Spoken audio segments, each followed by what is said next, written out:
Dalam bab wadah penggodokan keluarga, dalam bukunya Emotional Intelligence, Daniel Goleman menekankan bahwa keluarga adalah tempat pertama dan paling berpengaruh dalam pembentukan kecerdasan emosional seorang anak. Ibarat dapur penggodokan, keluarga adalah lingkungan panas dan intens di mana anak-anak belajar mengenali, mengelola, dan mengekspresikan emosi.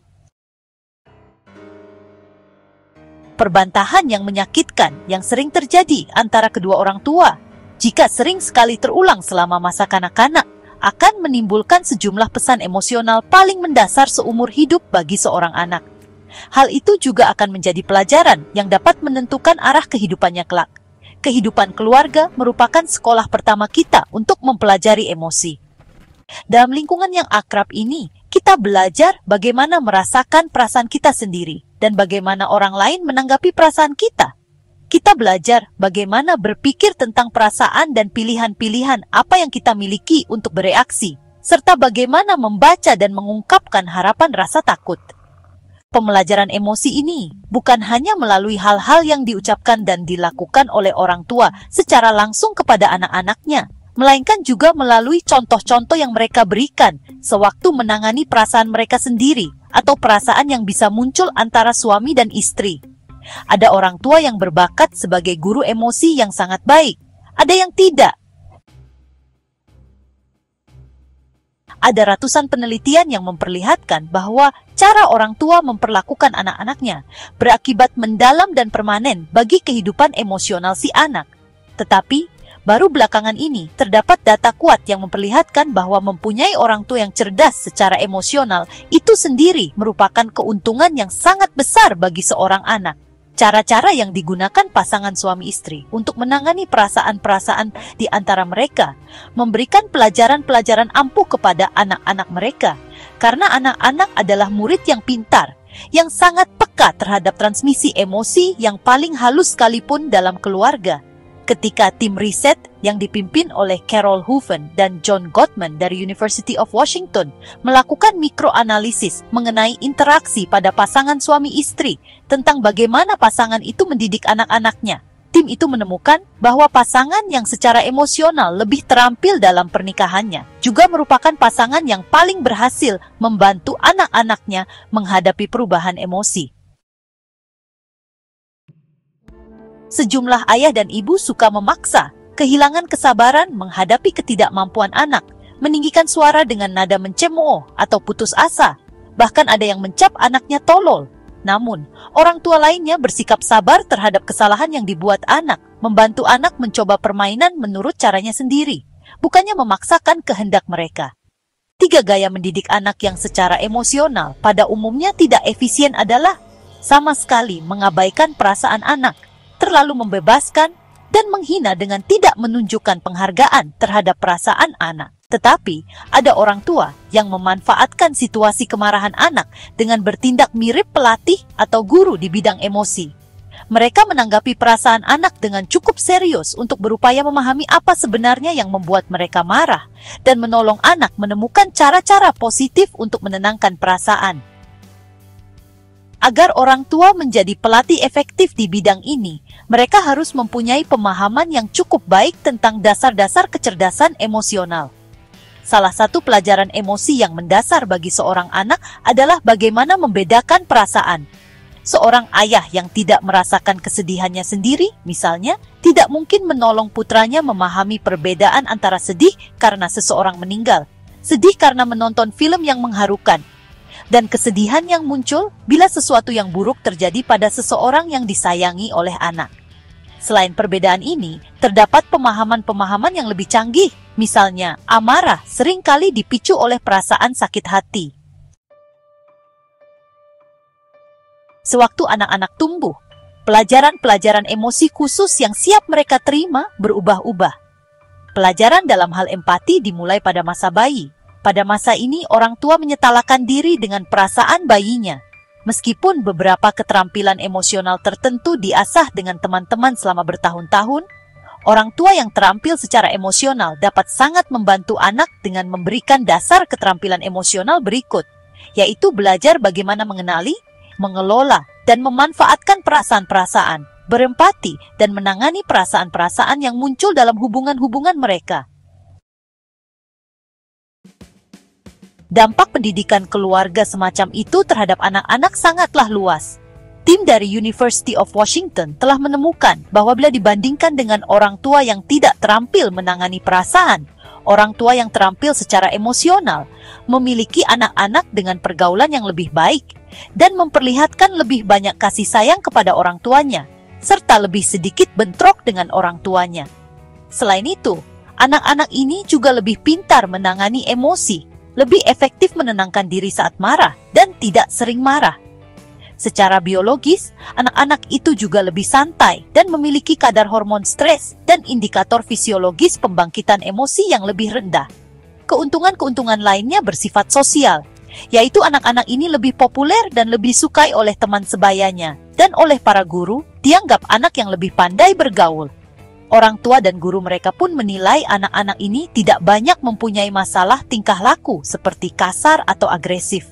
Terakhir, manfaat-manfaat itu bersifat kognitif, yaitu anak-anak ini dapat berkonsentrasi dengan lebih baik dan dengan demikian adalah murid-murid yang lebih efektif. Seandainya IQ mereka sama, anak-anak usia 5 tahun yang memiliki orang tua yang merupakan pelatih yang baik akan mempunyai angka prestasi lebih tinggi dalam matematika dan membaca saat mencapai kelas 3. Oleh karena itu, keuntungan bagi anak-anak yang memiliki orang tua yang terampil secara emosional adalah serangkaian manfaat yang menakjubkan, yang mencakup seluruh spektrum kecerdasan emosional dan bahkan lebih.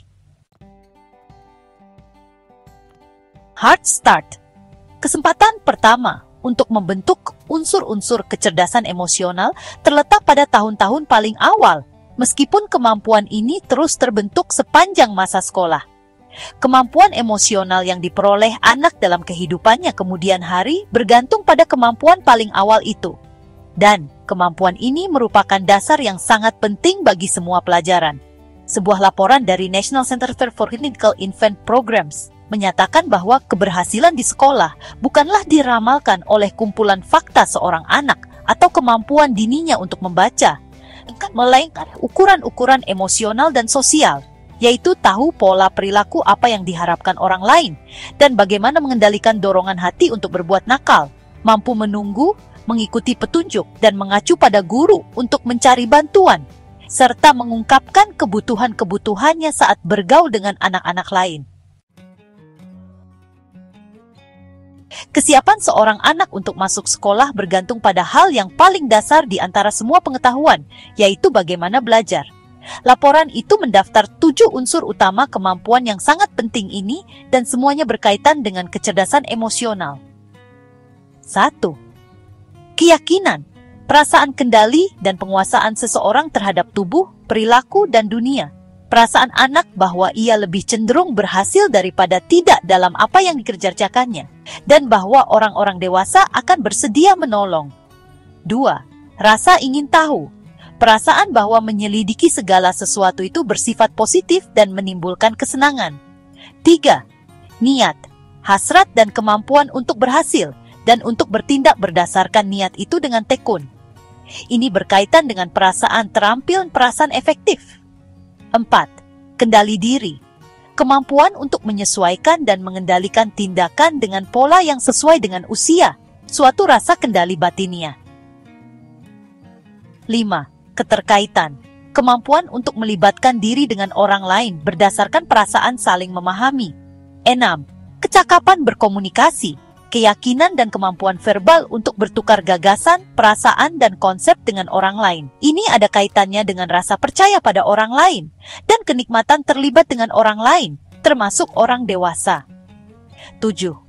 Kooperatif, kemampuan untuk menyeimbangkan kebutuhannya sendiri dengan kebutuhan orang lain dalam kegiatan kelompok.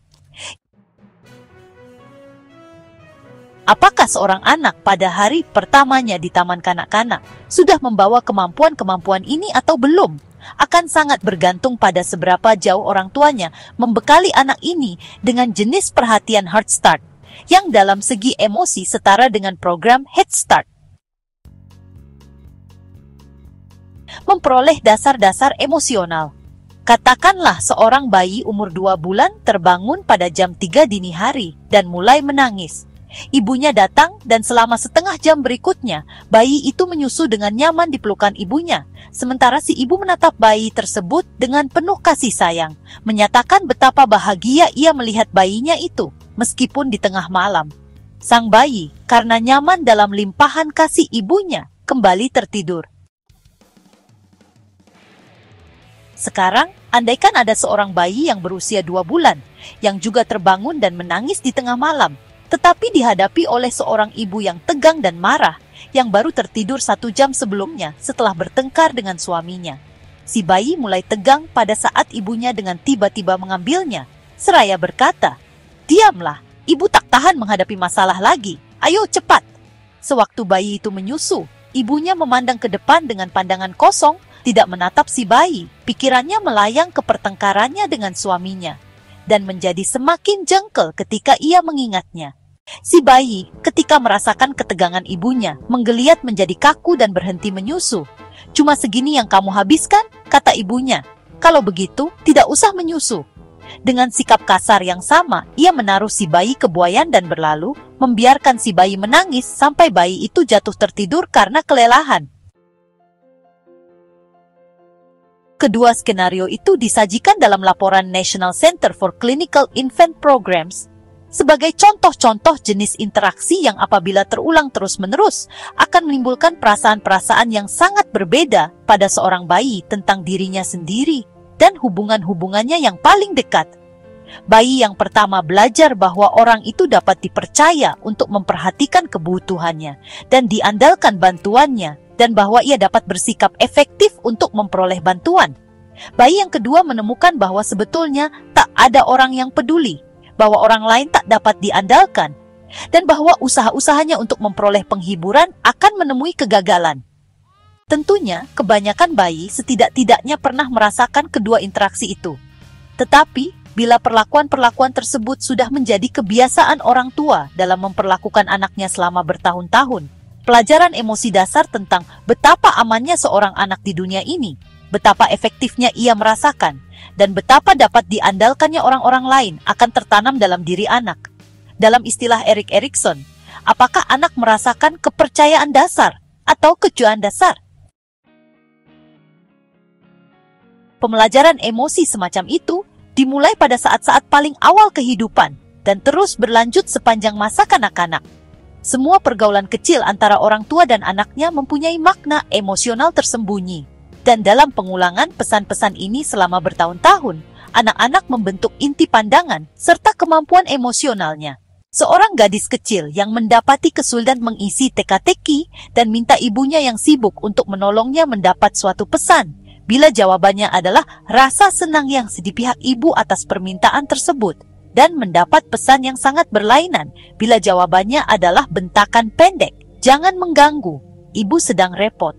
Apabila anak dan orang tua terbiasa dengan pola hubungan semacam itu, akan terbentuk harapan emosional si anak tentang hubungan dan pandangan hidup yang akan mewarnai fungsi dirinya dalam segala bidang kehidupan, entah baik atau buruk. Anak-anak dengan orang tua yang sangat tidak terampil memiliki risiko terbesar. Orang tua semacam itu sangat kecil kemungkinannya memberikan perhatian yang memadai, apalagi menyesuaikan diri pada kebutuhan emosional anaknya. Mengabaikan anak saja, menurut penemuan penelitian-penelitian, dapat lebih merusak daripada penganiayaan. Sebuah survei terhadap anak-anak yang diperlakukan dengan buruk menemukan bahwa hasil kerja anak-anak yang disia-siakan adalah yang paling buruk, yaitu mereka paling cemas, tidak punya perhatian, dan tidak berperasaan, kadang-kadang agresif, kadang-kadang menarik diri. Rasio tinggal kelas di kelas 1 di antara mereka adalah 65%. 3 atau 4 tahun pertama dalam hidup merupakan periode ketika otak anak tersebut tumbuh hingga kurang lebih 2/3 ukuran normal usia dewasa, dan berkembang kerumitannya dengan laju yang lebih cepat daripada yang pernah akan terjadi setelahnya. Selama periode ini, jenis-jenis proses pembelajaran penting berlangsung lebih mudah daripada periode berikutnya dalam kehidupan, dan yang paling utama di antaranya adalah pembelajaran emosi. Selama periode ini, ketegangan yang hebat dapat merusak pusat-pusat belajar di otak dan dengan demikian merusak kecerdasan. Meskipun, seperti akan kita lihat, kerusakan ini dapat diobati sampai tahap tertentu oleh pengalaman-pengalaman kemudian hari dalam kehidupan. Pengaruh pembelajaran dini ini sangat mendalam. Seperti disimpulkan oleh sebuah laporan, proses pembelajaran emosi sangat penting pada 4 tahun pertama kehidupan, dan akibat-akibat permanennya akan besar sekali. Jadi, bab wadah penggodokan keluarga dalam buku Emotional Intelligence karya Daniel Goleman menegaskan bahwa rumah adalah tempat anak-anak belajar menjadi manusia yang mampu mencintai, bekerja sama, dan mengelola tantangan hidup. Peran orang tua bukan hanya mencukupi kebutuhan fisik, tetapi juga menjadi pelatih emosional pertama dan terpenting dalam hidup anak. Untuk mendapatkan buku Emotional Intelligence karya Daniel Goleman, klik tautan pada deskripsi video ini untuk melakukan pembelian secara online di bellbook.com. Bellbook.com adalah toko buku online yang sudah berdiri sejak tahun 2009 dan melayani pengiriman ke seluruh wilayah di Indonesia.